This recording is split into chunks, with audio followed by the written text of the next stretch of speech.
Hi everyone, thanks for stopping by and seeing what I'm up to. Let's take a listen. I think we're getting our next stimulus. Hey everyone, Kevin here with the stimulus package and stimulus check update for you for the early morning hours of May 16th. Just a heads up, we're going to be talking about the stimulus package that just passed and a few other things going on with Trump and Republicans and Democrats. But first, I want to give you a big warning. There is a lot of talk about people taking their stimulus money and investing it into, well, certain cryptocurrency schemes. I just want to give you a warning here, and I don't really take much of a stance on this. I'm not very well educated in cryptocurrencies, but I did receive this letter from the SEC that said, hey, just a heads up, there are Ponzi schemes going around using virtual currencies. And Ponzi schemes are basically where the new people who buy into a certain like coin or investment basically help pay out all of the other people. And so I'm going to link this letter down below, but really quickly, some of the big warnings of these kind of Ponzi schemes, common red flags. This is from the SEC, the Security and Exchange Commission. High investment return with little or no risk. That's kind of like saying you get this regular dividend, and there doesn't really seem to be an actual cash flowing business underneath it. Overly consistent returns, difficulty receiving payment. So look, if you're going to invest in this, like, and I'm not blaming you, and I'm not saying you're going to definitely lose your money, but a couple things to be worried of is if it's a Ponzi, it might be hard for you to get your money out. You put your money in, and it's like, oh, I'm making all this money, but then before you can actually take it out, it's gone. Another and last thing, 20 more seconds here. Last thing that's very common that happens in this space is somebody will find, let's say, a coin that's selling for $1, and the suggestion is, hey, invest in this. It's definitely going to go up to $2. And then right before it goes to $2, because everybody's excited, like at 180, the original people sell out. They take a massive profit, and before it ever hits $2, people start realizing a downward trend, and the coins collapse. So just be careful if you're going to put your stimulus money into cryptocurrencies. Not saying for sure that there's, oh, that's weird. Not saying that for sure there's a problem, but let's now get into the actual stimulus update. So here's the thing. The last stimulus package in the House of Representatives passed, but it narrowly passed. It passed by a vote of 208 to 199, mostly along party lines, but something to be very aware of. There were actually a few amendments that were pushed for in the House. This didn't pass without an actual bit of struggle. In fact, there were amendments that were introduced on student loan forgiveness, and the student loan forgiveness was actually watered down. Private student loans were supposed to get $10,000 of student loan forgiveness. That has now been washed down to you only get that $10,000 if you're distressed, you've been 90 days late, or you're in forbearance, which I imagine a lot of people could be in forbearance, but I do think you have to certify that you're actually distressed to be in forbearance. So a little bit of a tightening down on the private loan forgiveness. Also, there was a debate to introduce an amendment to eliminate any chance of undocumented workers getting a stimulus check.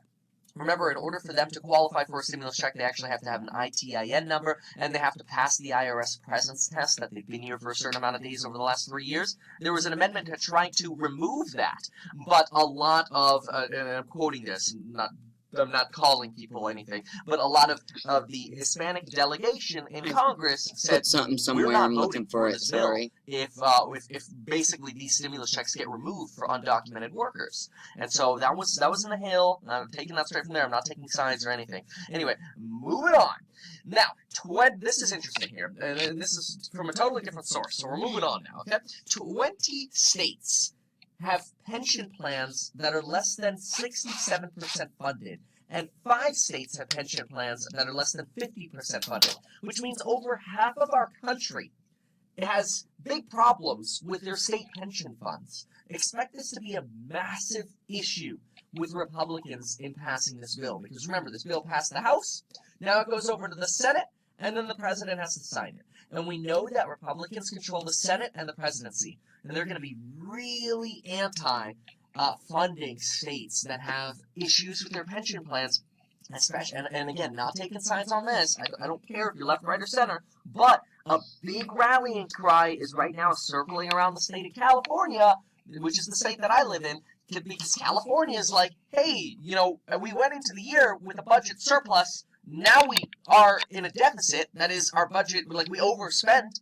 And in the meantime, now California is issuing $1,000 per household to undocumented workers who are not eligible for the stimulus package, up to $75 million. And I believe the state is running it somewhere in excess before this plan in a $30 to $40 million budget deficit. So, that is going to create contention. Whether you agree with this or not, that's going to create issues in Congress, because Republicans in the Senate, and really anybody in the Senate, might look and go, wait a minute, why are we sending money to California if they're doing something we as maybe a country are not doing or okay with, right? That's going to be a debate we're going to see, so stay tuned for that. Now, we've talked in prior videos over the last few days about Mitch McConnell, the leader. I swear Pelosi or somebody, or just the news, I just heard now on MSNBC, they said that the stimulus round was approved for another round of checks. And I'm very confused. I thought that's what he said when he started. But it sounds like it still has to go to the House yet and be approved. Leader of the Senate, look, there's no date right now. We're under no pressure.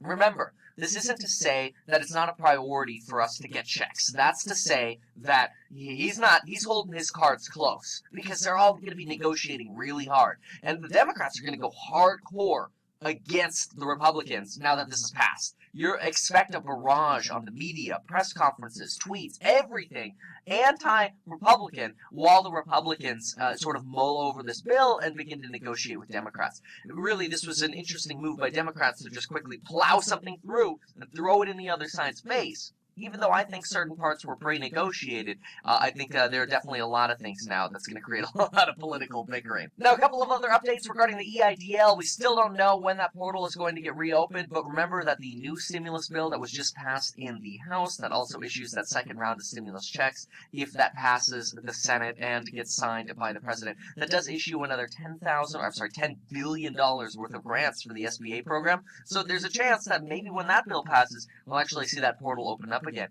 And hopefully it won't just open up for $1,000 for every individual if you have a side hustle. Remember, you don't have to have employees. But hopefully they'll actually expand that to what it meant to be, $10,000 per business as a grant, something you didn't have to repay back. Of course, I think we all agree this next round of stimulus is nowhere near as large as we'd like to see it, and there seem to be a lot of pet provisions in this House bill that are going to get stricken.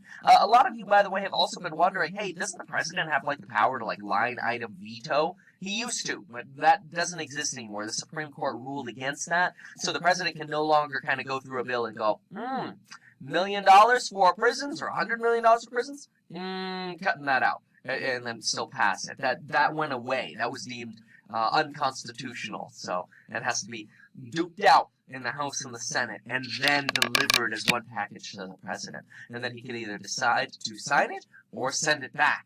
That makes sense. I don't think it should be one person's. That was very interesting.